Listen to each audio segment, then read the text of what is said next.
TCS లాంటి సంస్థకి మేము 99 పైసల్లో భూమి ఇస్తే ఎందుకంటే వీళ్ళకి అంత ఏడుపు? కోర్టులో కేసేస్తారు. ఒక సంస్థని ముందలు పెట్టి కోర్టులో కేసేసి సీజే గారు బెంచ్ మీద వచ్చేటట్టు చూసుకుంటే చేసి స్టే ఇవ్వమని కోరుతారు.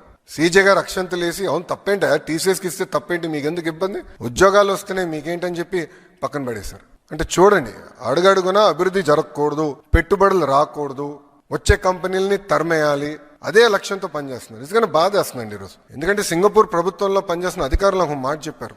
చెన్నైలో ఒక కంపెనీ, సింగపూర్ కంపెనీకి ఏదో ఇబ్బంది వస్తే డిఎంకే ఏఐడిఎంకే ఎంపీలు అందరూ కలిసికట్టుగా వెళ్ళి సింగపూర్ హై కమిషనర్ గారిని కలిశారు.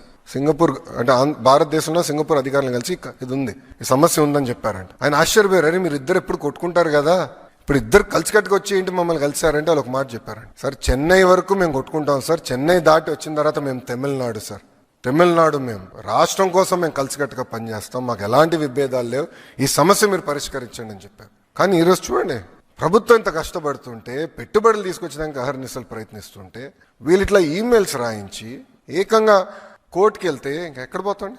మనం బాండ్స్ కూడా రేజ్ చేసాం. ఆర్బీఐ దగ్గర నుంచి అందరి వరకు వీళ్ళు ఈమెయిల్స్ రాశారు. అంటే రాష్ట్రం ముందరికి వెళ్ళకూడదు, ఎట్టి వరుస ఆపేయాలి, వాళ్ళు చేయరు, చేసేవాళ్ళని చేయనీయకుండా ప్రయత్నిస్తున్నారు. ఇది ప్రజలందరూ గమనించాలి. ఎందుకంటే దీనివల్ల తీవ్రంగా నష్టపోయేది ఎవరండి? ఆంధ్ర రాష్ట్రం.